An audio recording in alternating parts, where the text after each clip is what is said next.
Ma question s'adresse à Monsieur le Premier ministre. Monsieur le Premier ministre, vendredi soir, un seul député a voté votre budget. C'est un fait inédit sous la Ve République. Sans doute voulait-il rentrer dans votre gouvernement et vous pourrez peut-être répondre à son appel. Mais au-delà, cela marque le terrible symbole de l'effondrement de votre pouvoir.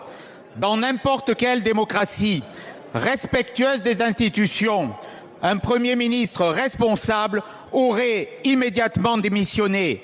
Pas vous. Comme le président Macron, vous refusez de partir. Vous refusez de laisser un pouvoir qui ne vous appartient plus et depuis longtemps. Pourquoi faire durer uniquement, durer cyniquement? Vous prétendez chercher la stabilité, c'est en fait la vôtre que vous préservez, quoi qu'il en coûte, et ce, malgré un véritable effondrement français, une dette historique, un déficit abyssal, une immigration hors de contrôle, une insécurité foudroyante, des services publics en ruine, un record de défaillances d'entreprises. Ce bilan, vous le partagez aujourd'hui avec votre copilote gouvernemental. Matignon est dirigé par celui dont vous êtes devenu le passeur de plats. Olivier Faure décide, vous exécutez. François Hollande pilote, vous obéissez. Les Français sont inquiets. Le pays à gare. Où allez-vous? Avec qui? Pourquoi faire?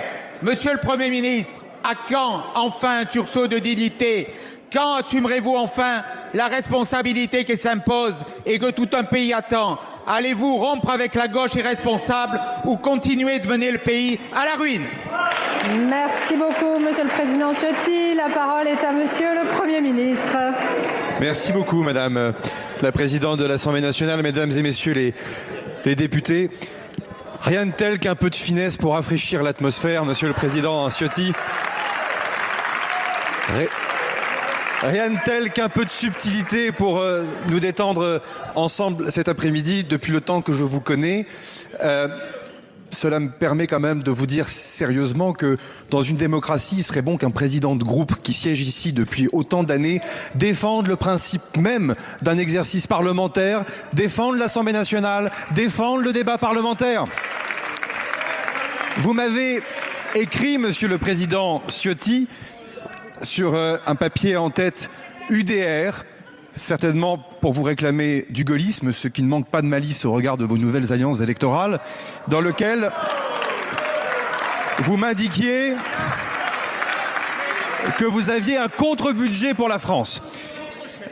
19,5 milliards d'euros sur l'immigration, 9,5 milliards d'euros sur l'action extérieure de l'État, 35,5 milliards d'euros sur la politique sociale, 10 milliards sur l'énergie, simplification administrative, 23 milliards d'euros. Autant de propositions dont nous n'avons pas trouvé trace dans les amendements que vous avez déposés, vous et votre groupe, pendant l'ensemble de la discussion sur la partie 1 du projet de loi de finances. Or, il nous aurait été agréable, y compris pour l'exercice parlementaire, pour la transparence, tout simplement peut-être aussi par respect pour vos électeurs, de venir défendre ici, amendement après amendement, ce que vous proposiez exactement pour la nation. Mais dans votre courrier, l'affaire ne s'arrête pas là, puisque vous dites, je vous cite, en parallèle de cet effort de redressement, je tiens à fixer, au nom de notre groupe parlementaire, des lignes rouges claires et non négociables. Et la première d'entre elles est aucune augmentation des prélèvements obligatoires sur les particuliers comme les entreprises. N'hésitez pas à en parler en intergroupe avec le groupe du Rassemblement national qui a accompagné lui aussi ce budget avec 35 milliards d'euros supplémentaires d'impôts pour les entreprises sur les ménages. Stop avec le double discours. L'absence de 49.3, Monsieur le Président Ciotti, va permettre la grande clarification. On ne peut pas avoir l'équipe qui va dîner avec les grands patrons pour les rassurer d'un côté, pendant qu'une autre équipe ici augmente les impôts sur les particuliers et sur les entreprises. Désormais, cet hémicycle fonctionne à cœur ouvert, en grande transparence. Ceci est un grand moment de clarification, Monsieur le Président. On ne peut pas promettre l'ordre à Nice et le désordre en grande transparence. Ceci est un grand moment de clarification, Monsieur le Président Ciotti. Et pour finir, on ne peut pas promettre l'ordre à Nice et le désordre à Paris. Merci beaucoup.